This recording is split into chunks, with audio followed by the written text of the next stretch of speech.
Kami bersyukur ya Tuhan buat sukacita yang terus kami boleh rasakan di dalam Tuhan. Dan kesempatan ini kembali kami akan membuka firman-Mu, bukalah juga hati kami. Jadikanlah hati kami seperti tanah yang baik, supaya ketika benih firman Tuhan ditaburkan, itu boleh sungguh-sungguh berakar, bertumbuh, dan juga berbuah nyata di dalam kehidupan kami. Berkati baik hamba-Mu yang menyampaikan, setiap kami yang mendengar, juga diskusi di antara kami. Tolonglah kami agar bukan hanya jadi pendengar firman yang setia, tapi boleh menjadi pelaku-pelaku firman-Mu di dalam hidup kami, di dalam masa muda kami. Bersabdalah ya Tuhan, kami anak-anak-Mu sedia mendengarnya, dalam satu nama yang kudus, nama yang berkuasa, nama Tuhan kami Yesus Kristus. Kami menyerahkan pemberitaan firman-Mu. Amin. Teman-teman yang dikasih Tuhan, kita akan melihat bagian firman Tuhan di dalam bagian terakhir di kitab Filipi, di pasalnya yang keempat ya. Jadi masih dalam tema yang saya akan bawakan ini, Filipi pasal yang keempat, Joy in Serving ya. Filipi pasal 4 ayat 2 sampai dengan ayat yang ke-9. Mari kalau kita bisa perhatikan layar kali ini, ayatnya lebih sedikit, saya tuliskan semua ada di layar ya. Nah silakan teman-teman bisa ikuti. Eudia kunasehati dan Sintike kunasehati, supaya sehati sepikir dalam Tuhan. Bahkan ku minta kepadamu juga, Sunsugos, temanku yang setia, tolonglah mereka. Karena mereka telah berjuang dengan aku dalam pekabaran Injil, bersama-sama dengan Clemens dan kawan-kawanku sekerja yang lain, yang nama-namanya tercantum dalam kitab kehidupan. Bersukacitalah senantiasa dalam Tuhan, sekali lagi kukatakan bersukacitalah. Hendaklah kebaikan hatimu diketahui semua orang, Tuhan sudah dekat. Janganlah hendaknya kamu khawatir tentang apapun juga, tetapi nyatakanlah dalam segala hal keinginanmu kepada Allah, dalam doa dan permohonan dengan ucapan syukur.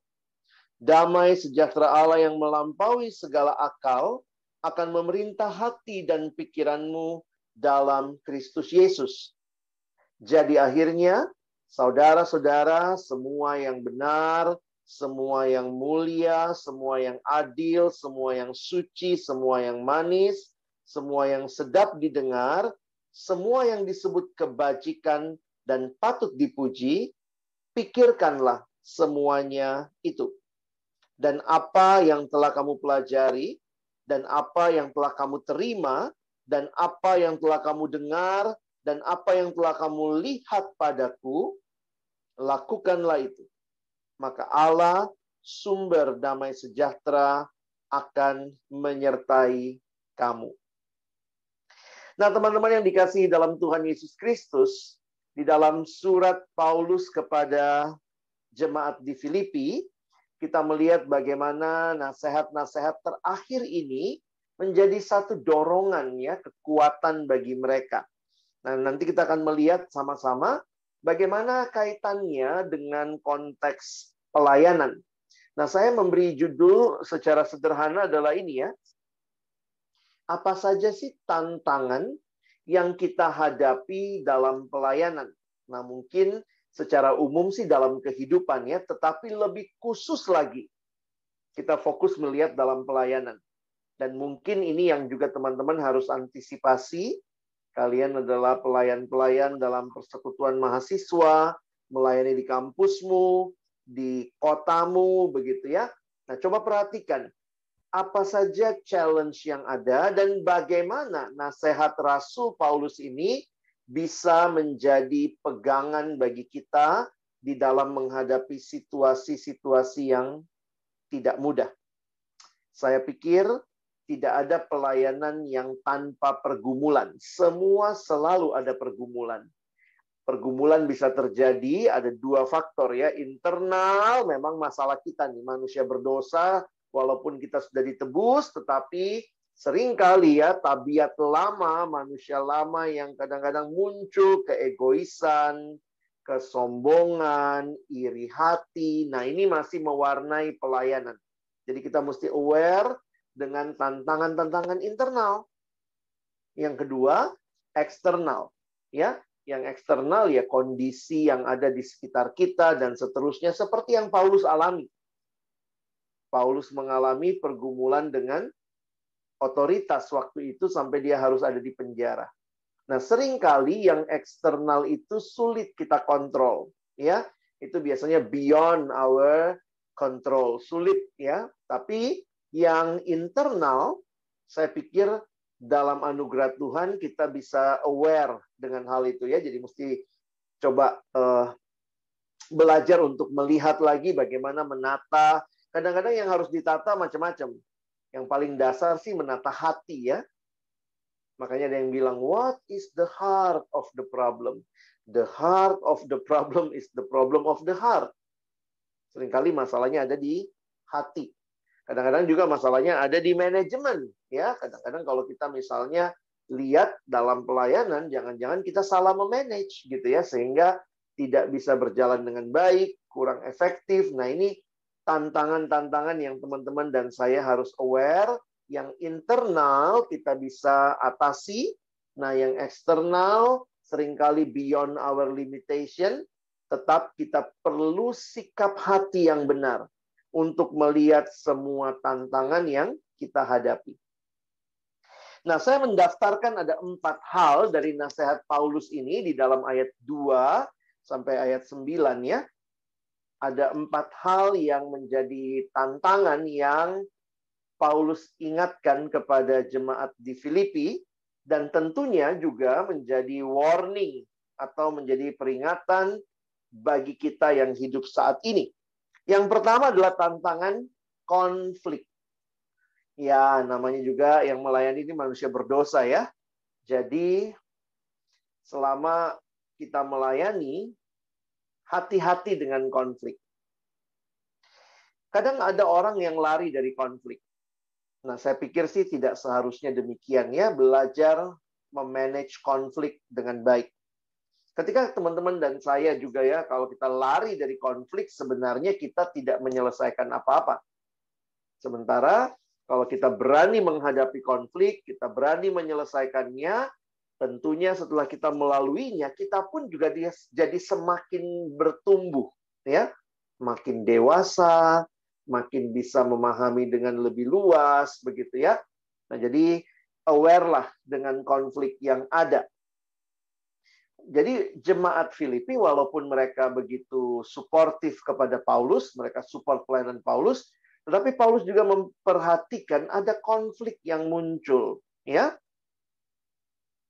perhatikan ayat 2 dan 3. Nah, kali ini konfliknya datang dari 2 orang perempuan. Bukan berarti perempuan sumber konflik, enggak ya. Tapi konteks di dalam kitab Filipi, masalahnya ada pada 2 orang perempuan yang kalau kita lihat keterangannya, mereka bukan perempuan biasa. Bahkan kalau kita lihat keterangan di ayat 3, mereka ini pelayan loh sama Paulus. Makanya Paulus bilang begini ya, karena mereka telah berjuang dengan aku dalam pekabaran Injil, bersama-sama dengan Clemens dan kawan-kawanku sekerja yang lain yang nama-namanya tercantum dalam kitab kehidupan. Nah, tapi tetap ada pergumulan. Nah, kita nggak tahu nih ya, kira-kira kalau perempuan berantemnya apa ya? Mungkin masalah cara, mungkin masalah kebiasaan, yang satu merasa sebaiknya pakai cara ini. Sedih juga ya, gereja itu termasuk yang paling sering pecah ya. Kadang-kadang kalau lihat, pecah lagi, ada aliran baru. Kalau memang perpecahan yang terjadi karena egoisme, itu sangat menyedihkan. Tetapi seringkali juga Tuhan mengizinkan perpecahan untuk pemurnian. Ya, seperti yang terjadi dengan lahirnya gerakan reformasi, ternyata cara Tuhan untuk makin memurnikan gerejanya. Ya, nah, bagaimana menghadapi konflik? Ya, hadapi gitu ya. Ada 2 pilihan katanya kalau konflik. Fight atau flight. Flight itu terbang ya. Jadi banyak orang yang lari dari konflik, flight. Tapi mari kita belajar fight dan dalam situasi tertentu, karena mungkin yang berkonflik ini sulit sekali untuk bisa berdamai, maka perhatikan ayat 3, Paulus menggunakan perantara. Nah, gitu ya. Paulus minta teman, ini ada yang namanya Sun Sugos, temanku yang setia. Tolonglah mereka. Kalau lihat gambar ini ya, kadang-kadang kalau udah dua pihak itu maunya saling menghakimi, saling menjatuhkan, menganggap diri lebih benar. Nah, memang seringkali dalam konflik butuh orang ketiga, ya. Bukan untuk memperkeruh suasana, tetapi untuk berdiri di tengah sehingga bisa melihat kedua sisi dengan lebih baik. Nah, memang ya kita berharap ya ada orang-orang yang memang Tuhan izinkan ya punya karunia ya. Kalau lihat di Alkitab itu termasuk karunia ya, membawa damai, mendamaikan perselisihan. Ya jangan sampai kalau kamu datang orang makin mau berantem ya. Saya pikir bukan itu tujuannya. Nah, perhatikan sebentar bahwa ini realita pelayanan. Teman-teman, tidak semua orang yang ada dalam pelayanan sepakat dengan apa yang mungkin teman-teman pikirkan, setuju dengan usulan teman-teman. Jadi ya mari hadapi gitu ya. Hadapinya di tengah-tengah situasi ini dengan melihat kepentingan yang lebih utama, yaitu membangun kerajaan Allah. Nah, saya tuliskan di sini. Pertama, di tengah masalah dan ancaman kita diajak untuk memelihara kesatuan dan kesehatian di antara umat Tuhan. Pandangan duniawi adalah berusaha untuk mencari kepentingan pribadi tanpa menghiraukan orang lain. Tapi kalian mungkin sudah bahas pasal 2, Paulus mengajarkan sebaliknya. Harusnya mendahulukan kepentingan orang lain. Para pemimpin jemaat harus senantiasa mempererat kesatuan di antara jemaat dan saling memperhatikan kepentingan sesama. Menarik untuk memperhatikan, Paulus concern dengan masalah ini. Saya pikir penting untuk kita ingat ya, kesatuan itu, kesehatian itu modal dalam pelayanan yang penting. Karena itu jangan mengabaikan ya, tapi mari selesaikan. Kalau ada pergumulan seperti ini. Ini pun memberikan saya juga kesadaran ya, pelayanan itu nggak bisa sendiri. Bisa aja Paulus mengabaikan masalah ini ya, sudahlah, yang penting pelayanan berjalan. Tapi Paulus melihat di dalam kesatuan, pelayanan akan lebih efektif, akan semakin berkembang. Kenapa? Kita nggak sibuk mikirin sakit hati kita ya. Aduh, gue sakit hati banget gitu ya sama dia. Tapi yang kita pikirkan adalah bagaimana jemaat bisa berkembang. Bagaimana jemaat bisa bertumbuh. Nah, karena itu, teman-teman, mari bangun lah ya, bangun persahabatan, kalau saya boleh pakai istilah itu ya. Kita bersyukur sebenarnya acara seperti ini, WPP, bisa mengakrabkan kita. Tentu di kampus, teman-teman dengan pengurusmu mungkin sudah akrab ya. Tapi ternyata waktu kita ketemu dengan pengurus dari kampus lain, pengurus dari kota yang berbeda dengan kita, dan kita tahu bahwa kita sedang mengerjakan sebuah visi besar yang sama, nah bagi saya itu jadi kesempatan yang indah untuk melihat bagaimana Tuhan sedang bekerja dan memimpin pelayanan kita. Kita bisa melihat betapa cintanya Tuhan sama mahasiswa. Saya beberapa kali dalam mendampingi kepengurusan ya, waktu saya masih di kampus, waktu jadi penilik, melihat pergumulan seringkali itu tanpa kita sadari ya. Konflik-konflik internal itu memakan habis energi kita. Yang ini nggak suka sama yang itu. Dan kadang-kadang nggak sukanya itu kadang, ya sorry to say ya, nggak ada reason yang jelas. Kenapa kamu nggak suka sama dia? Nggak tahu, Kak. Aku nggak suka aja lihat gayanya. Hah? Lihat gayanya aja nggak suka gitu ya. Nah, teman-teman, ini kita mesti sadar ya, Tuhan kan juga menciptakan kita dalam keberbagaian. Paling tidak dalam temperamen kita beda, di dalam karakter dasar begitu ya. Setiap orang, bayangkan kalau semuanya sanguin. Atau bayangkan kalau semuanya melankolik ya, apa-apa nangis gitu ya. Bayangkan kalau semuanya cuek gitu, flekmatik. Tapi Tuhan menghadirkan. Dan karena itu saya pikir di sini kesempatan yang indah. Pelayanan dibangun dalam kesatuan. Ya. Sementara kalau perpecahan, sekali lagi, kita habis mikirin sakit hati kita, perasaan kita, dan boro-boro mikirin jemaat. Tiap kali lihat orang itu, yang kita pikirin bagaimana supaya kita bisa mengalahkan dia, kita nggak diinjak-injak oleh dia, nggak disepelekan oleh dia, dan akhirnya sibuk memikirkan diri sendiri. Alkitab bicara soal menjadi sahabat, dan saya pikir ya saya berdoa ya supaya setelah kalian pelayanan, kalian dapat sahabat dari teman pengurusmu, teman satu seksi. Kalau kita ada di PMK kota seperti ini, kita dapat sahabat dari kampus lain yang kita tahu dia bergumul dalam hal yang sama, dia ikut mendoakan, dan memang bonus yang indah dalam pelayanan saya pikir adalah persahabatan. Saya masih menikmati persahabatan dengan teman-teman pelayanan yang melayani bersama di kampus. Tentu teman yang lebih dekat adalah teman kelompok kecil ya. Tapi ternyata juga beberapa teman dalam kepengurusan, waktu itu kami bertiga seksi acara, itu akhirnya memang jadi teman yang sama-sama saling tetap bisa kontak, tetap bisa share, bisa saling berbagi gitu ya. Kalaupun lama nggak ketemu, tapi begitu ketemu atau begitu ngobrol setelah lama nggak ketemu, langsung bisa dalam ngobrolnya. Kenapa? Karena ada tabungan-tabungan relasi yang kita nikmati waktu kita jadi pengurus dulu. Nah, jadi saya ingatkan lah ya, ini pelayanan bukan seorang diri. Tuhan Yesus waktu datang dalam dunia, dia bukan single player. Dia bukan sendiri melayani kemana-mana, dia hebat, ubah batu, memberkati roti jadi buat 5.000 orang, 5 roti 2 ikan. Enggak. Yesus melibatkan. Dan ada hal yang menarik di dalam Injil Yohanes pasal 15, Yesus berkata, aku tidak lagi menyebut kamu hamba.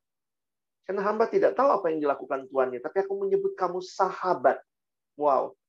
Jadi ini yang saya bilang bonus pelayanan itu adalah persahabatan. Ya, nikmatilah. Kadang-kadang kalau weekendnya onsite malah bisa lebih kenal ya, lebih ketemu, lebih lihat wajahnya, tampangnya. Kalau kayak gini kan semua kita cuma lihat wajah ke atas gitu. Banyak juga yang matiin cam, jadi kita nggak tahu nih ini orang ada apa enggak gitu ya. Ada teman saya ikut online dating begitu ya. Saya bilang, aduh hati-hati juga ya. Karena walaupun online begini, kita kan nggak tahu ya. Terus saya bilang, saya kasih tips deh. Kalau pas nanti video call, suruh dia berdiri. Jangan-jangan kakinya nggak nginjek tanah gitu ya. Maksudnya cuma untuk memastikan bahwa dia manusia yang benar begitu. Ada 2 hal yang saya mau sharing tentang sahabat. Yang saya lihat dalam nasihat Alkitab ya. Saya ambil 2 ayat saja. Bicara persahabatan, ada ayat yang menarik di Amsal 17 ayat 17. Ya. Seorang sahabat menaruh kasih setiap waktu dan menjadi seorang saudara dalam kesukaran. Saya menggarisbawahi kata setiap waktu. Jadi kasihnya bukan sewaktu-waktu, tetapi setiap waktu. Dan itu lebih terbukti lagi bukan waktu senang saja, tetapi ketika ada kesukaran. Saya berdoa kalian alami persahabatan seperti ini, karena itu berguna bagi dirimu, kamu diberi sahabat rohani yang berjalan bersama, dan juga berguna bagi pelayanan. Kalau kita satu hati, kita tahu teman kita punya maksud yang baik, jadi kadang-kadang gini, kalaupun kita beda pendapat, kita tahu kok, dia bukan mau merusak persekutuan. Dia tahu motivasi kita tahu motivasi dia, sehingga waktu berbeda pendapat tinggal dibicarakan. Karena kita nggak mencurigai motivasinya. Seringkali kan kadang-kadang kita mikir gitu, dia kayaknya mau hancurin pelayanan deh. Padahal dia cuma beda pendapat dengan kita. Nah, jadi seorang sahabat menaruh kasih setiap waktu. Belajarlah mengasihi, belajarlah untuk juga bisa jadi sahabat dalam kesukaran. Saya bersyukur beberapa sahabat rohani yang Tuhan berikan ya, termasuk juga di Perkantas gitu ya. dengan abang kakak, teman-teman yang juga melayani bersama dulu, sekarang sama-sama jadi staff gitu ya.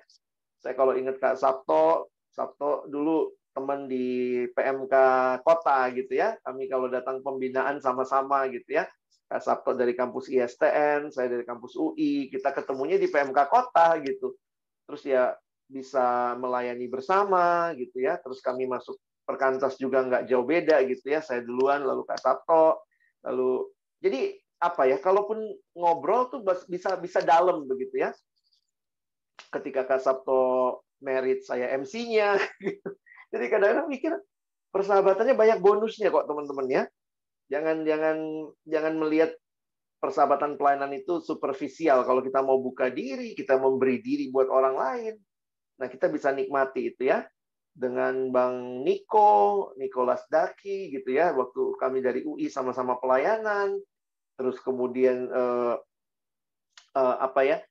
melayani bersama, lalu saya teman baik juga sama istrinya karena dulu teman pelayanan. Jadi waktu ngobrol tuh nyambung gitu ya, sampai sekarang juga kalau ada apa-apa saling mendoakan, telepon begitu. Dan ya termasuk gitu ya, waktu dia menikah saya lagi MC-nya gitu ya. Kadang-kadang mikir itu bonusnya pelayanan ya. Jangan pikir abang MC wedding gitu ya. Saya karena biasa MC di persekutuan, mereka bingung kali waktu itu ya. Waktu merit, siapa MC-nya ya? Terus mereka kontak saya. Seorang sahabat menaruh kasih setiap waktu dan menjadi seorang saudara dalam kesukaran. Nah, di Amsal 27, ayat 17, ada ayat yang lain lagi ini, dalam kitab yang sama, mengatakan besi menajamkan besi, orang menajamkan sesamanya. Nah, di dalam terjemahan bahasa Indonesia masa kini, sebagaimana baja mengasah baja, demikian pula manusia belajar dari sesamanya. Walaupun tidak ada kata sahabat secara khusus muncul di sini, tetapi saya melihat kalau bisa saling mengasah, itu berarti dia dekat. Iya dong, nggak mungkin besi yang ini mengasah besi yang ini kalau nggak pernah ketemu. Jadi saya mengkategorikan juga ini bicara tentang relasi yang dekat, relasi persahabatan, di mana terjadi saling mengasah. Teman-teman, kita harus bersyukur kepada Tuhan ya, bahwa Tuhan memberikan orang lain juga untuk mengasah hidup kita. Dan kita pun diberikan Tuhan untuk mengasah hidup dia. Jadi dalam kelompok kecil ini kelihatan benar ya. Saling mengasah, saling belajar satu sama lain. Jadi saya melihat jangan anti dengan perbedaan.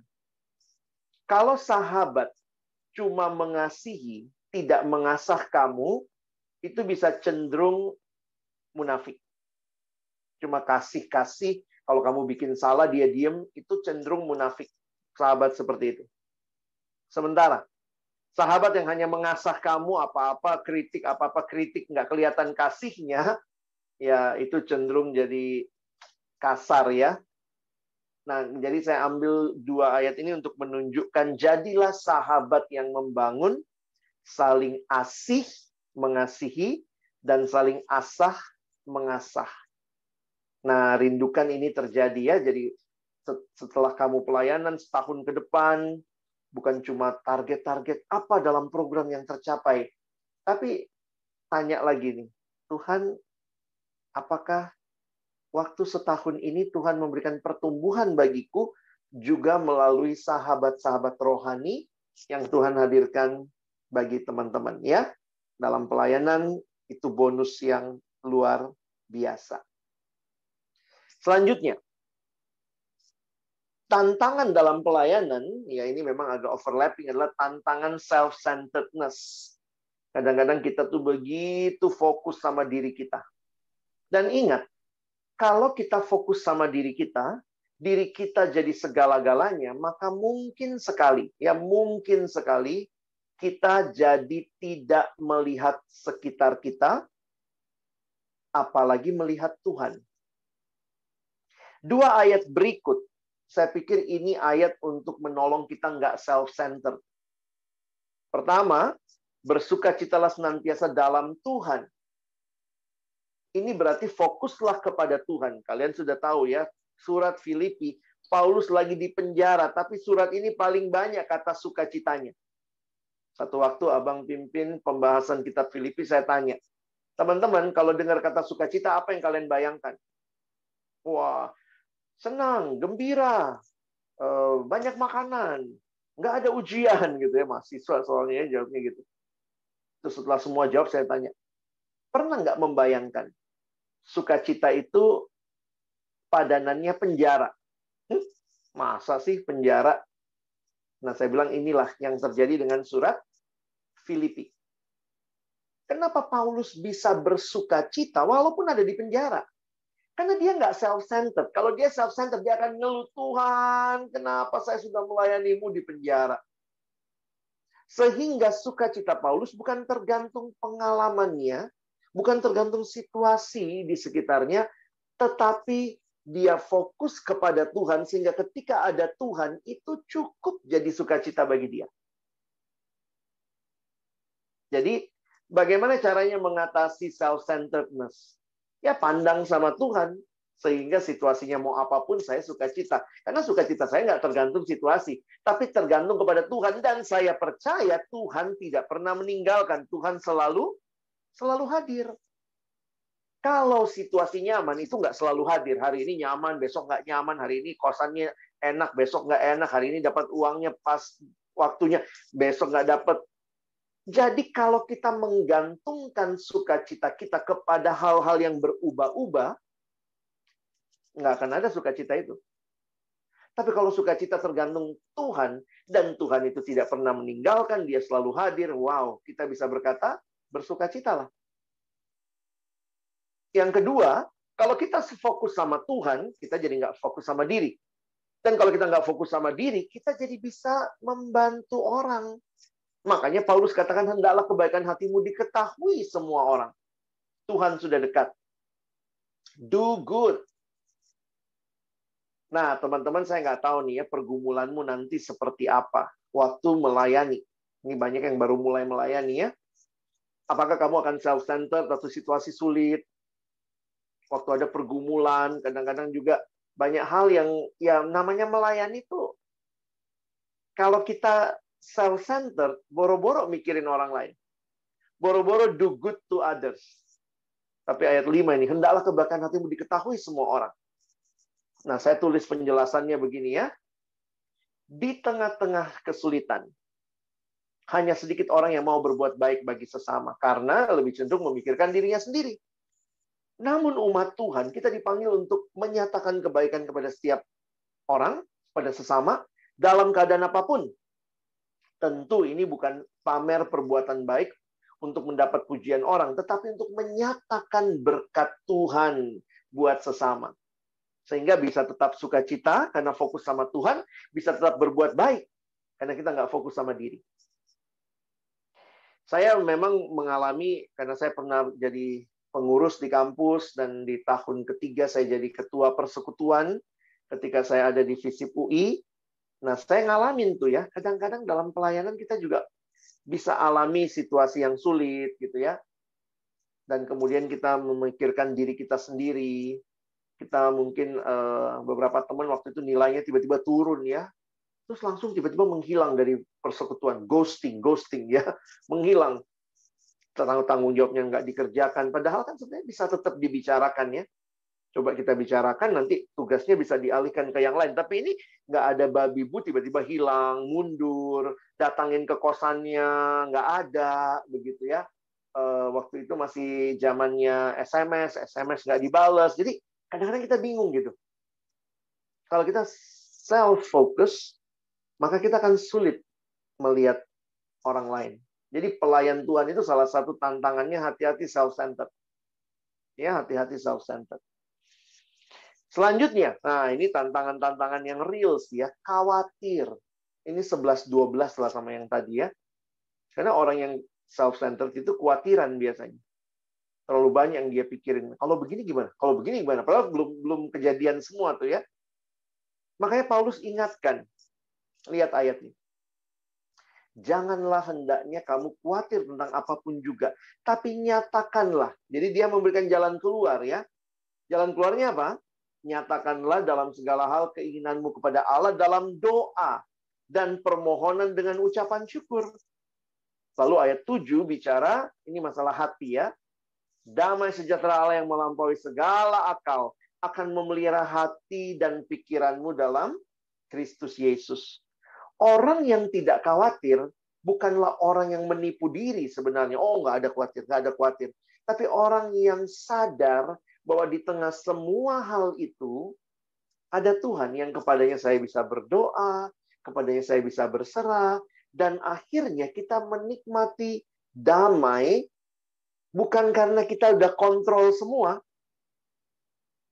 Saya makin sadar ya, damai sejahtera Allah yang melampaui segala akal, itu yang memberikan ketenangan di saat saya sendiri nggak sanggup mengontrol semua hal. Sebenarnya ada yang bilang begini ya, orang manusia ini kan dari dulu dosa utamanya itu mau jadi Allah. Dari opung kita Adam Hawa di Taman Eden, dosa utamanya itu mau jadi Allah. Kenapa? Karena begitu kita jadi Allah, kita mengontrol semuanya. Kadang-kadang dalam hidup banyak hal yang nggak pasti kan? Apalagi lagi corona begini. Wow. Jadi sebenarnya ketidakpastian itu sudah realita hidup kita sebagai manusia. Karena yang pasti itu cuma Tuhan yang punya kepastian. Nah, kalau saya berusaha mengatasi semua ketidakpastian itu, usaha saya supaya tidak semua pasti, tapi kan ada realita yang kita nggak bisa kontrol. Kita nggak tahu kapan pandemi berakhir, kita nggak tahu berapa lama lagi orang tua kita hidup, kita nggak tahu kita akan selesai kuliah apa tidak, kita nggak tahu. Kita berjuang, oke, tetapi kita nggak bisa memastikan semuanya. Bayangkan, dosa yang sama terulang yang di Taman Eden. Saya mau mengontrol semuanya. Tuhan bilang, no, aku yang kontrol semuanya. Kalau kamu khawatir, datang sama aku. Tuhan, aku takut, bapakku sakit, mamaku sakit, Tuhan. Aku nggak bisa kontrol, aku di rantau, Tuhan. Mereka di kampung, gimana, Tuhan? Tapi kepadamu aku berserah. Aku menyatakan khawatir. Kenapa? Karena aku tahu hanya Engkau yang pegang hidup mereka, bukan aku. Dan kalau kita bisa berserah seperti itu, damai sejahtera Allah melampaui segala akal, nggak pernah kepikir memelihara hati kita dan pikiran kita dalam Kristus. Orang melayani itu banyak yang kita nggak tahu ya, program ini jalan apa tidak, nanti gimana ya, makanya ya kita persekutuan doa jadi bagian penting dalam pelayanan, karena kita berserah. Kita menyerahkan kepada Tuhan yang mengontrol, mengendalikan segala sesuatu. Stop jadi Allah. Kamu bukan Allah. Saya bukan Allah. Tapi belajar percaya kepada Allah. Tidak pernah di Alkitab kita disuruh jadi Allah. Kita diminta percaya, berserah kepada Allah. Dalam pelayanan hati-hati. Kekhawatiran membuat kamu merasa segalanya kamu. Karena kejatuhan yang sama. Sejak Taman Eden ya mau jadi Allah. Oke? Saya tuliskan, jika kita hidup dalam kekhawatiran, maka kita akan tunduk dan dikuasai oleh kekhawatiran itu. Jika kita berdoa dan bergantung kepada Tuhan, maka damai sejahtera Tuhan akan mengendalikan dan memimpin hati dan pikiran kita. Ingat ya, banyak kali kita terjebak dalam kekhawatiran. Yang terakhir, tantangannya apa? Saya simpulkan negative thinking, ya. Jadi yang pertama tadi bicara tentang konflik, hati-hati sama konflik. Yang kedua kita lihat self-centeredness. Yang ketiga kita lihat kekhawatiran. Yang keempat negative thinking. Nah ini seringkali muncul ya. Ini sama ya, akar-akar dosa semua ini. Self-centered, jadi khawatir, negative thinking. Kenapa ini jadi sesuatu yang Paulus harus sampaikan? Karena nampaknya ada jemaat, orang-orang dalam jemaat yang terpengaruh hal ini. Karena itu lihat bagaimana Paulus mengatasi ini. Perhatikan ayat 8 dan 9. Jadi akhirnya saudara-saudara, semua yang benar, nah ini kan semua kehidupan dalam Tuhan ya. semua yang benar, semua yang mulia, semua yang adil, semua yang suci, semua yang manis, semua yang sedap didengar. Jadi jangan negative thinking. Anak kelompok Cilmu nggak datang langsung bilang, wah dia lagi bikin dosa apa ini? Apa yang dia lakukan? Aduh, kenapa? Langsung negative thinking. Mari kita belajar percaya sama Tuhan. Saya waktu baca ayat-ayat ini ya, coba deh baca pelan-pelan. Semua yang benar, semua yang mulia, semua yang adil, semua yang suci, semua yang manis, semua yang sedap didengar, semua yang disebut kebajikan dan patut dipuji, pikirkanlah semuanya itu. Ya. Ayat 9. Dan apa yang telah kamu pelajari, kamu terima, kamu dengar, kamu telah lihat daripadaku, lakukanlah itu, maka Allah, sekali lagi, sumber damai sejahtera akan menyertai kamu. Saya nggak tahu nih, pelayananmu nanti negatif thinkingnya apa. Atau mungkin bukan pelayanan, hidupmu pun kamu negatif thinking ya. Aduh, nanti gimana ya, nanti ini gimana.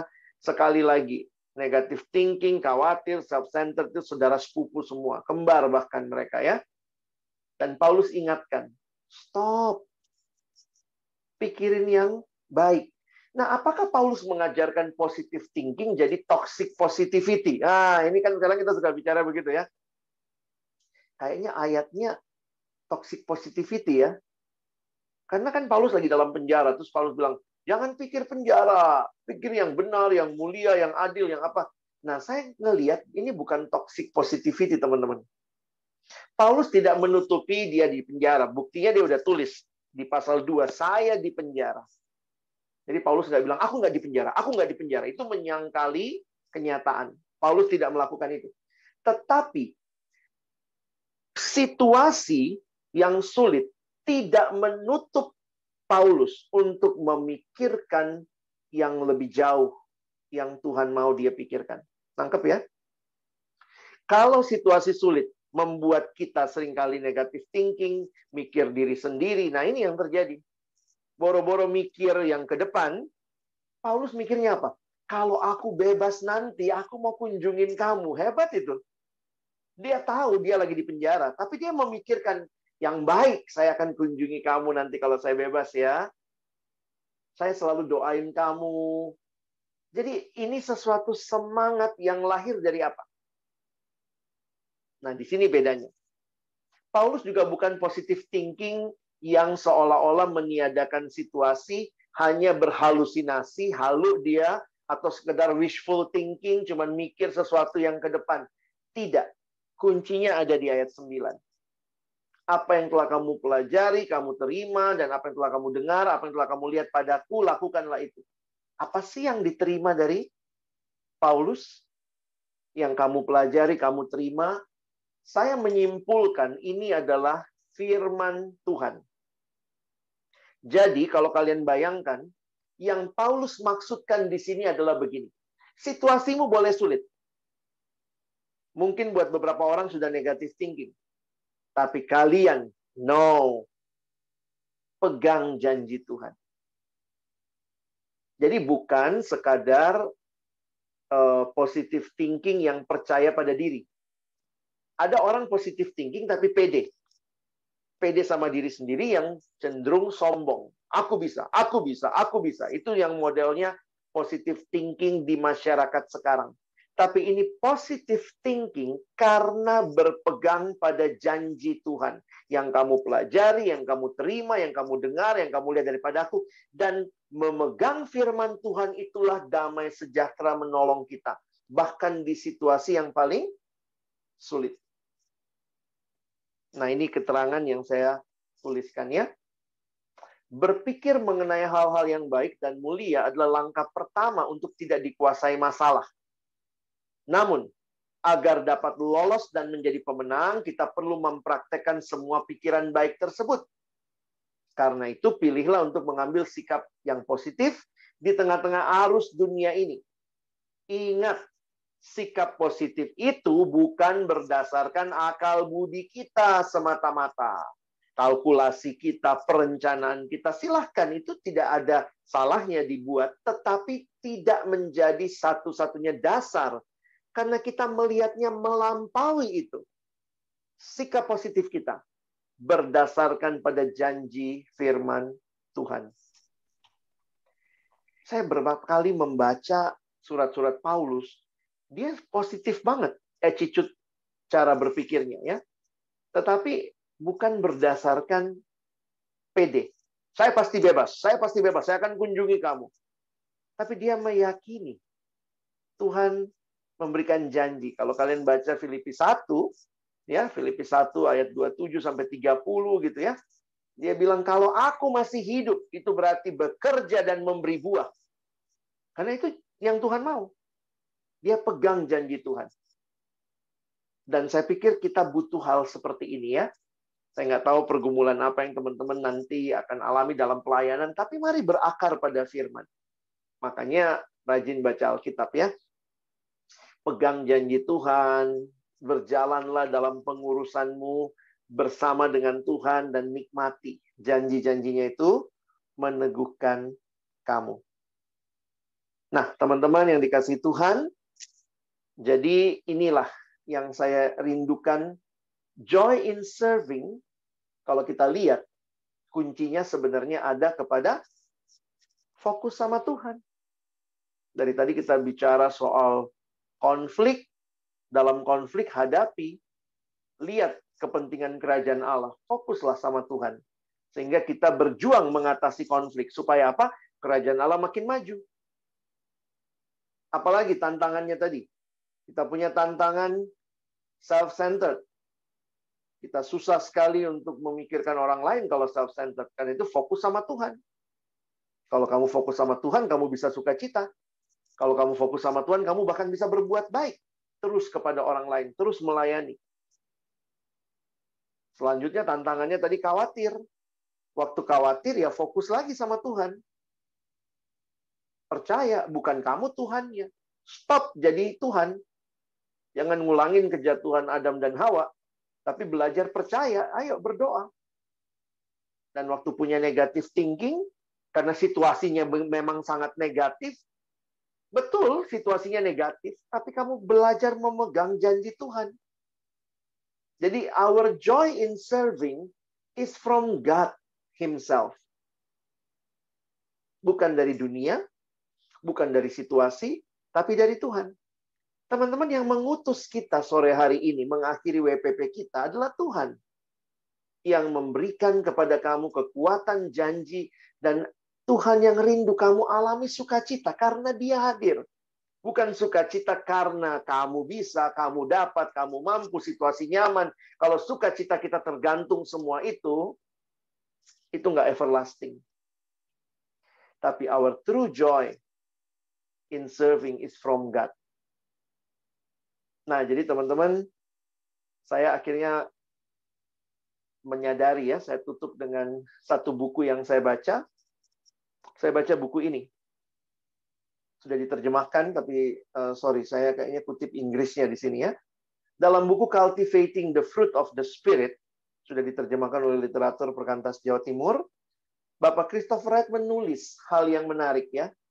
Waktu dia bicara salah satu buah roh adalah sukacita. Ada kalimat yang saya terkesan, dia bilang begini, kalau pelajari Filipi, Tuhan itu tidak hanya mau kita bersukacita. Dengar kalimat saya. Tuhan tidak hanya mau kita bersukacita. Tetapi Tuhan memerintahkan kita bersukacita. Saya ulang ya. Tuhan bukan hanya mau kita sukacita. Ayo dong, sukacita dong. Kalau kayak gitu kan Tuhan kayak, aku pengen deh, Tuhan pengen deh. Kalian umatku sukacita. No, Tuhan tidak hanya ingin kita bersukacita. Tapi Dia perintahkan. Dari mana Bang? Ayat tadi. Bersukacitalah. Itu dalam kalimat aslinya, bahasa Indonesia juga udah kelihatan. Itu bukan seruan ajakan, no. Kalau kalian lihat tenses aslinya, itu imperatif. Jadi nggak bersukacita dosa. Karena itu perintah. Perintah. Kenapa kita bisa diperintahkan seperti itu? Tetaplah bersukacita. Bersukacitalah. Kenapa? Karena Tuhan selalu hadir. Dan kehadiran Tuhan yang selalu ada itu, itulah sumber sukacita. Kalau dia selalu hadir, maka kita selalu bisa bersukacita. Kalau kamu dan saya bersukacita karena kondisi, kadang-kadang kita sulit sukacita karena kondisi lagi nggak enak. Kalau kamu dan saya bersukacita karena pelayanan lancar, kadang-kadang pelayanan lancar, kadang-kadang enggak. Jadi berarti kadang sukacita, kadang tidak. Apa yang selalu ada? Allah. Dan karena dia selalu ada, dia berhak memerintahkan engkau dan saya bersukacita. Berarti apa? Dalam segala pergumulanmu, pelayananmu, teruslah alami kehadiran Allah. Sehingga engkau bisa taat dengan selalu bersukacita. Paulus bilang gini. Masih ingat ayatnya tadi? Bersukacitalah. Saya bacakan lagi ya. Lihat ayat 4-nya. Saya baru sadar juga tuh ya waktu baca itu. Wow, ayatnya kayak gini ternyata ya. Bersukacitalah senantiasa di dalam Tuhan. Ini perintah. Ayo sukacita. Dan kayaknya Paulus merasa kurang sekali ya. Kalau satu kali kurang, dia tambah lagi. Sekali lagi kukatakan. Bersukacitalah. Atau dalam bahasa lain. Sekali lagi. Saya perintahkan. Bersukacitalah. Jadi sukacita itu perintah ternyata ya. Kalian ambil tema yang mengerikan juga ya. Ini bukan tema, ayo sukacita, ayo senang-senang ya. Kita diperintahkan, semua yang ikut WPP, engkau dan saya belajar kitab Filipi, kita diperintahkan sukacita. Kenapa? Itu mungkin nggak? Mungkin, karena Allah selalu hadir. Dan sukacita adalah perintah. Tapi itu sebuah perintah yang menyenangkan. Karena ada kepastian kehadiran Allah. Ini kalimat dalam bahasa Inggris, kutipan dari buku itu. After all, the Bible shows us very clearly that God not only wants us to be joyful. Tuhan tidak hanya ingin kita joyful, but actually commands us to be. It sounds strange to say that joy is a duty. Kayaknya nggak pas banget ya. Sukacita itu adalah sebuah perintah. But it is a happy duty. Sampai-sampai Rasul Paulus mengulanginya 2 kali. Paul was happy to repeat the command. So let's obey it. Mari kita taat. Rejoice in the Lord always. Kayaknya kurang, dia tambah lagi. I will say it again. Rejoice. 1 tahun ke depan, berapa lama pun engkau melayani, seumur hidupmu, sukacitalah. Karena ini perintah. Dan perintah ini mungkin karena kehadiran Allah yang tidak pernah meninggalkan dan tidak berubah. Memampukan kita menjalani hidup kita dengan tetap bersukacita. Mari taat, alami sukacita karena kehadiran Allah. Amin.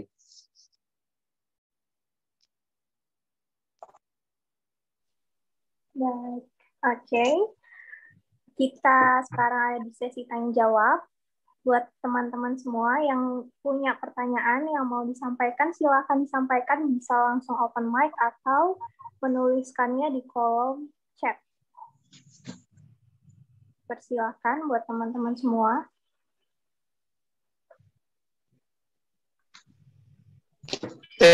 Terdengar nggak suaranya? Terdengar? Ya, silakan. Kak Alex, saya mau nanya. Ada 2 pertanyaan terkait dengan yang pertama tema yang sebelumnya, yang sesi tadi siang, dan yang sesi sekarang. Nah, untuk yang sesi tadi siang, pertanyaan ini timbul karena sesi diskusi tadi, Kak. Jadi, mengenai baptisan. Nah, tadi kan kakak sempat bilang bahwa baptisan itu bukanlah suatu apa? Baptisan tidak suatu kalau baptisan itu bisa menyelamatkan gitu. Tidak menyelamatkan. Nah, kalau gitu Kak, apakah boleh kita nggak dibaptis gitu, atau dengan kasus yang sering kita lihat menunda-nunda diri untuk dibaptis gitu contohnya Kak, atau bahkan kalau yang sering kita lihat dibaptis hanya untuk menikah, gitu Kak. Misalkan kalau belum menikah, kalau belum dibaptis itu nggak boleh menikah, jadi harus dibaptis dulu gitu Kak. Itu pertanyaan untuk tema yang pertama atau sesi yang pertama. Pertanyaan untuk sesi yang kedua mengenai konflik. Nah, terkhususnya konflik di komunitas yang besar Kak. Ya kita sebut aja gereja. Bagaimana kita menyikapi konflik sebagai jemaat ya Kak, sebagai sudut pandang jemaat, bagaimana kita menyikapi konflik yang terjadi di gereja Kak. Misal nih, yang paling sering itu di mana terjadinya perbedaan antar gereja dan bahkan sampai kena siasat gereja Kak. Misal saya pindah ke gereja ini kena siasat gereja gitu. Itu Kak mungkin pertanyaan dari saya. Oke, makasih pertanyaannya. Saya langsung jawab? Ya, silakan Bang Alex. Oke. Jadi ingat statement saya, baptisan tidak menyelamatkan. Tapi tadi saya bilang, kalau kamu punya kesempatan, ya ayo dibaptis, karena baptisan itu adalah bagian dari menyatakan imanmu yang tidak kelihatan. Jadi baptisan itu adalah tanda yang kelihatan dari iman yang tidak kelihatan. Jadi saya nggak tahu nih, kalau kita bicara baptisan, nah ini tergantung tradisi dalam gereja masing-masing. Di beberapa gereja yang membaptiskan anak-anak, harusnya orang tua dong yang tanggung jawab di masa anak-anak masih kecil, membawanya untuk dibaptis sebagai tanda perjanjian. Nah, jadi, tapi balik lagi ya, dibaptis tidak dibaptis nggak ada pengaruhnya dengan keselamatan, karena keselamatan bukan karena baptisan. Tetapi tanggung jawab moral sebagai orang yang mengerti keselamatan harusnya ya kamu dibaptis. Harusnya kamu berupaya gitu ya untuk dibaptis. Kamu ikut katekesasi, jangan tunda-tunda, jangan pas mau merit. Tapi kalau memang ternyata harus kamu karena menunda-nunda tapi kemudian terjadi hal seperti itu, nah saya tetap melihat juga tidak ada kaitannya dengan keselamatan. Karena keselamatan bukan karena berapa banyak air, tetapi karena karya Kristus di kayu salib. Jadi itu lebih kepada tanggung jawab moral sebagai orang yang sudah menikmati keselamatan dan menjadi bagian dari gereja Tuhan yang punya aturan. Makanya saya pikir kadang-kadang kita itu ngerti keselamatan, tapi kita suka melepaskan diri dari komunitas gereja Tuhan yang pastinya punya aturan, punya tata cara. Mengkaitkan ini dengan pertanyaan kedua, ketika bicara konflik, saya harus katakan juga bahwa gereja punya tradisi masing-masing. Sehingga misalnya ya ketika ada siasat gereja dan seterusnya, saya pikir sebelum kita melihat itu negatif, lihat dulu apa tujuan awalnya. Dan kenapa itu diberikan. Apa yang terkandung di dalamnya. Termasuk beberapa gereja dalam menjaga kemurnian ajaran, biasanya juga mengatakan, kena siasat gereja kalau orang itu pindah ke gereja lain, karena ada kebiasaan yang biasanya juga diperdebatkan. Salah satunya juga baptisan. Nah ini lucu memang kita ya. Jadi beberapa pendeta tertentu ya memang akhirnya mengatakan nggak sah tuh baptisanmu yang pertama, ulang lagi di sini. Nah makanya gereja-gereja tertentu memberikan siasat. Apa maksudnya dibaptis lagi? Langsung kena siasat itu, dalam arti dia mempermainkan arti baptisan yang sudah dia terima. Jadi kalau kita ngerti orang kena siasat, mesti ngerti juga apa alasannya dan kenapa. Perbedaannya bagaimana? Nah, perbedaan itu saya pikir, nah disinilah memang ya, gereja sebagai institusi Allah yang ada dalam dunia, belum sempurna. Tidak ada gereja yang sempurna. Karena itu, saya pikir dalam perjuangan kita lah ya, untuk melihat kesatuan, tentunya perbedaan ini harus ditempatkan sebagai keberagaman, ketimbang ancaman. Nah, di situ yang saya lihat perlu sama-sama kita sikapi dengan benar. Jadi kalau lihat konflik, lihat perbedaan ajaran gereja, kita pun mesti dewasa melihatnya ya.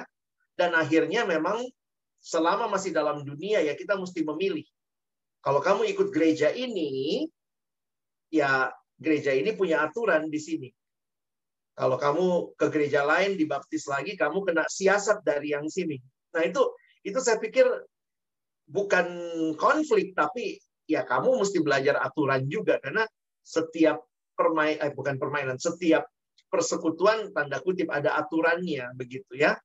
Walaupun aturan itu tidak menyelamatkan, tetapi aturan itu mengatur ketertiban di dalam berjemaat. Jadi mungkin itu jawaban saya. Ada respon? Oke, cukup dari ini ya. Silakan buat teman-teman selanjutnya ingin bertanya lagi ke Kak Al. Shalom, selamat Ya. sore. Shalom. Saya ingin bertanya mengenai, Silakan. saya agak kurang mengerti tentang statement yang terakhir yang tentang bersukacita adalah perintah ya. Dan kalau kayak kita dituntut untuk selalu bersukacita, dan tadi mungkin nggak sih kita bersukacita selalu ya, mungkin karena Allah selalu hadir gitu ya Kak. Dan Ya. tetapi bagaimana dengan kita bukannya boleh ya berduka cita dalam dosa? Apakah itu beda konteks lagi atau bagaimana? Baik. Terima kasih. Saya jelaskan mungkin sedikit begini ya. Jangan berpikir bersukacita senantiasa itu adalah selalu mesti cari-cari alasan bersukacita. Beda.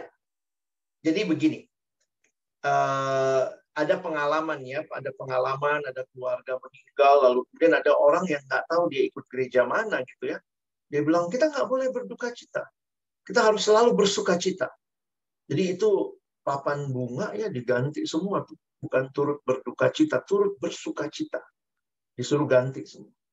Nah, poinnya adalah waktu saya lihat itu, saya pikir ini nggak benar. Alkitab dengan jelas mengatakan bahwa kita boleh berduka cita, seperti kalimat di 1 Tesalonika, kita boleh berduka cita, kita boleh meratap, karena itu kalau kita mengalami pergumulan, dalam arti misalnya kehilangan keluarga, Alkitab berkata berduka cita, tapi bukan seperti orang yang tanpa pengharapan. Nah, bagaimana dikaitkan dengan perintah bersuka cita? Kalau saya melihat konteksnya begini, seringkali dalam pergumulan hidup, kita merasa tidak ada lagi alasan bersuka cita. Nah, ini yang Paulus sedang berikan di sini. Kenapa ini jadi perintah? Karena Paulus mau menegaskan selalu ada alasan bagi kita untuk bersuka cita. Dalam situasi paling sulit pun. Nah, tapi seringkali cara kita mengartikannya yang sekarang ya. Misalnya gini, kita orang Indonesia suka gitu ya. Dia kecelakaan nih. Aduh, mesti sukacita. Dicari-cari apa sukacitanya. Oh, puji Tuhan cuma kaki kirinya, nggak kaki kanannya. Saya pikir itu bukan alasan yang tepat. Orang tuanya meninggal. Gimana orang tuanya meninggal? Oh, puji Tuhan, bersukacita. Untung cuma papanya, bukan mamanya, bukan dua-duanya. Bukan begitu caranya bersukacita. Jadi bukan cari-cari alasan. Paulus sebenarnya secara sederhana mau bilang begini. Di tengah situasimu yang paling sulit, selalu ada alasan bersukacita karena kehadiran Allah. Dan karena Allah hadir, maka sukacitamu itu tidak tergantung kondisi. Jadi dalam situasi misalnya ya, orang tua kita meninggal, boleh berduka cita nggak? Alkitab bahkan ada kitab ratapan, boleh nangis nggak? Boleh, silakan. Tapi kalau ditanya, bisa nggak kamu bersuka cita dalam situasi itu? Bisa. Karena apa? Sukacita itu bukan ketawa-ketawa ya. Ini kadang-kadang kita suka ngerti sukacita itu ketawa-ketawa, kayaknya happy-happy. Bukan. Sukacita itu adalah alasan hati yang tetap menikmati kehadiran Allah. Jadi, papa saya meninggal Tuhan. Tapi Tuhan engkau tetap ada buat saya, buat mama saya, buat keluarga saya. Itulah sukacitaku. Jadi sukacita itu bukan ketawa-ketiwi, bukan. Cara mengertinya harus lain ya. Nah, jadi Paulus tidak sedang mengatakan dalam semua hal abaikan kesedihanmu apa enggak. Tapi Paulus mau menunjukkan bahwa ada situasi di mana ada sukacita, ada perasaan hati yang bisa tetap kita nikmati kehadiran Allah tanpa tergantung situasi. Masih ingat kan Paulus dalam penjara? Dalam penjara sedih nggak sih? Sedih. Paulus pun sadar itu nggak enak. Paulus sadar banget dia mau mati juga kan dia bilang ya. Di pasal 1 gitu. Tapi dia tetap bisa mengatakan Jadi mungkin gini, bersukacita itu berpengharapan, tidak berputus asa, tetap meyakini bahwa ada Tuhan dalam situasi hidup. Jadi sekali lagi itu tidak kontradiksi dengan meratap, sedih, enggak. Itu justru melengkapi. Di tengah-tengah situasi kamu sedih, tetap Tuhan hadir dan itu alasanmu untuk bersukacita. Bukan kesedihannya yang disukacitain. Puji Tuhan, papaku meninggal, puji Tuhan, mamaku sakit. Bukan itu. Tapi kehadiran Tuhan ya yang jadi dasar kamu terus berharap. Begitu ya? Bisa jelas, Dek? Iya, baik. Terima kasih Kak atas jawabannya. Oke, terima kasih Gaby pertanyaannya. Buat teman-teman yang lain, silakan jika masih ada pertanyaan. Halo Kak, mau tanya, saya tadi dari Kak. Kalau ayat yang bilang tadi tentang Clemens yang ada 2 orang, apa namanya tuh, konflik itu, nah Paulus bilang untuk apa namanya, kita orang-orang yang nama kita sudah ada di surga gitu. Itu kiasan untuk, maksudnya kita mengimani kalau kita ikut Kristus kita diselamatkan atau gimana Kak? Boleh tolong dijelaskan? Masih. Sorry Dek, suaramu terlalu tipis, saya nggak dengar. Maksudnya apa tadi? Ayat mana yang saya bilang?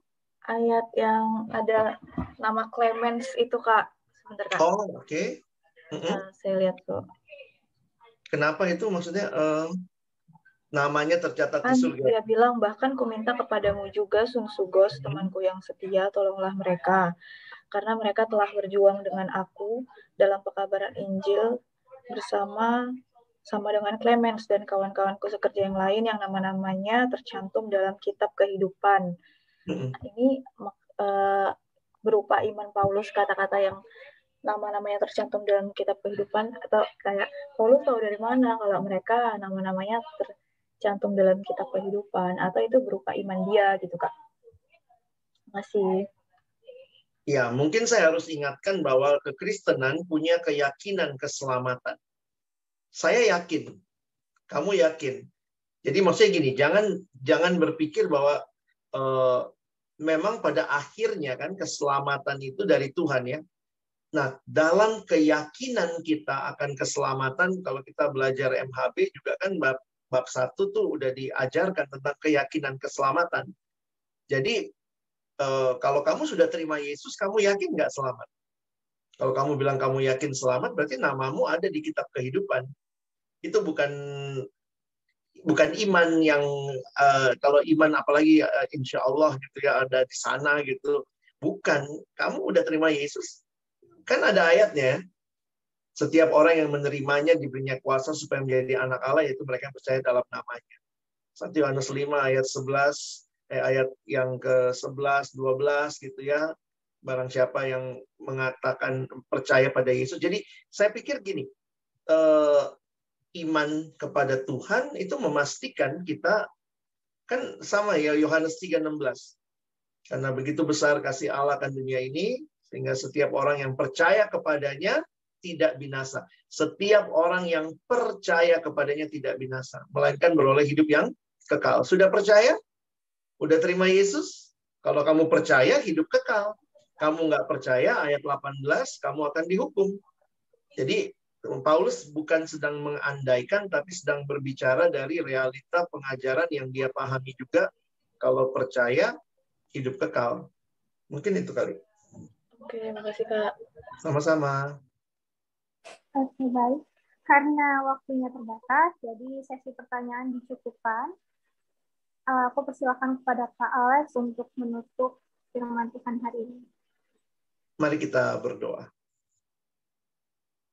Tuhan, terima kasih banyak karena sebelum kami melayani lebih lanjut, Tuhan memberikan kekuatan melalui kebenaran firman-Mu untuk pelayanan kami secara khusus dan bahkan untuk seluruh hidup kami di dalam Engkau.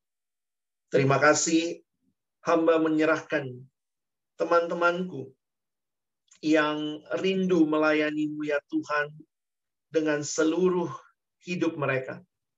Biarlah sungguh Tuhan Engkau yang memimpin, Kehadiran-Mu itulah yang memberikan kepada kami alasan untuk tetap bisa taat, bersukacita. Ampuni kami yang mungkin seringkali meragukan Engkau. Ampuni kami yang masih mengandalkan diri kami. Ampuni kami yang khawatir berlebihan.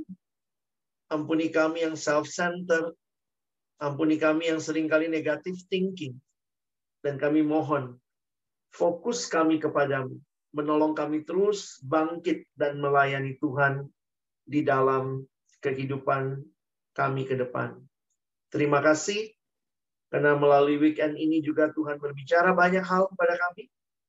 Tolong kami bukan cuma jadi pendengar firman yang rajin mendengar, dapat banyak informasi, rajin mendiskusikan, terlebih lagi Tuhan.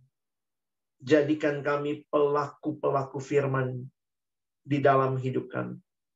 Inilah doa kami, ucapan syukur kami menutup firman Tuhan dalam nama Tuhan Yesus kami berdoa. Amin. Mari kita berdoa.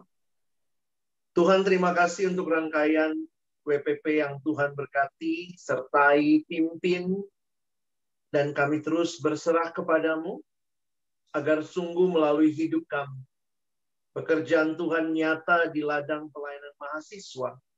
Melalui penyerahan diri kami, Tuhan berkati, dan akhirnya banyak mahasiswa yang boleh datang dan mengenal Tuhan, bertumbuh di dalam Tuhan.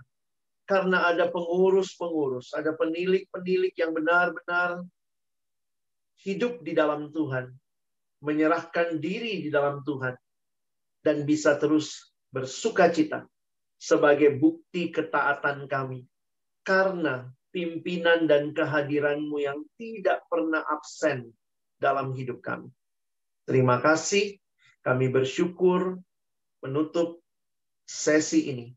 Di dalam nama Tuhan Yesus Kristus, kami sudah berdoa dan bersyukur. Amin.